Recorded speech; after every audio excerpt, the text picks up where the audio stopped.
আজকে দারুচিনি সম্পর্কে আলোচনা করব। এটি খুবই উপকারী। ইংরেজিতে আমরা দারুচিনিকে সিনামন বলি।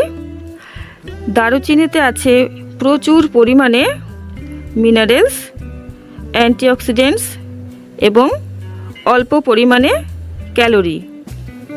বন্ধুরা, দারুচিনি দেখতে কাঠের মতো, আসলে এটি একটি গাছের ছাল।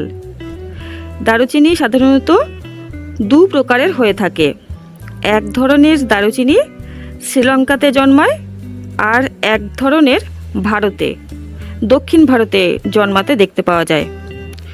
যদি নিয়ম করে আমরা 1 চামচ পরিমাণ দারুচিনির গুঁড়ো খেতে পারি, তাহলে কিন্তু অনেক উপকার পাবো। বন্ধুরা, 1 চামচ মানে 2.5 গ্রাম, এর বেশি নয়।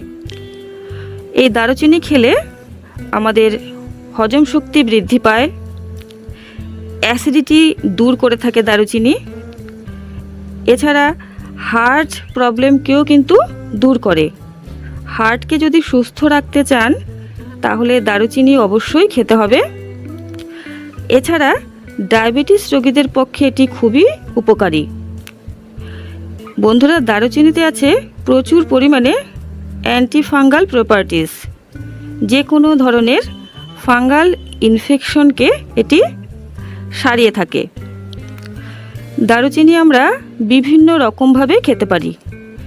3-4 রকমভাবে খাওয়ার কথা আমি বলবো। তরকারির সঙ্গে মিশিয়ে তো আমরা দারুচিনি খাবই। এছাড়া আপনারা খালি চিবিয়েও খেতে পারেন, জলের সঙ্গে সেদ্ধ করে খেতে পারেন। এছাড়া 1 কাপ জল নেবেন এবং তাতে অল্প একটু দারুচিনি দেবেন, অল্প একটু লবঙ্গ দেবেন, কয়েকটি তুলসী পাতা দেবেন। জলটি সিদ্ধ করে কিছুক্ষণ ঢেকে রাখবেন, তারপরে জলটি পান করবেন। এতে কিন্তু খুব উপকার পাবেন। এছাড়া দারুচিনির গুঁড়ো দিয়ে চা বানিয়েও খেতে পারেন, অথবা চায়ের সঙ্গে দারুচিনি মিশিয়েও খেতে পারেন। মশলা চাতেও দারুচিনি দেওয়া হয়ে থাকে।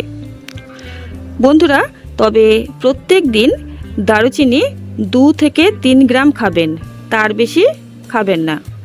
বেশি পরিমাণে দারুচিনি খেয়ে ফেললে কিন্তু লিভারের সমস্যা দেখা দেবে।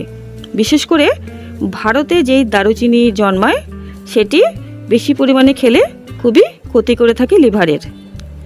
তবে বন্ধুরা, আপনারা সঠিক পরিমাণে দারুচিনি অবশ্যই নিয়মিত খাবেন এবং অনেক উপকার পাবেন।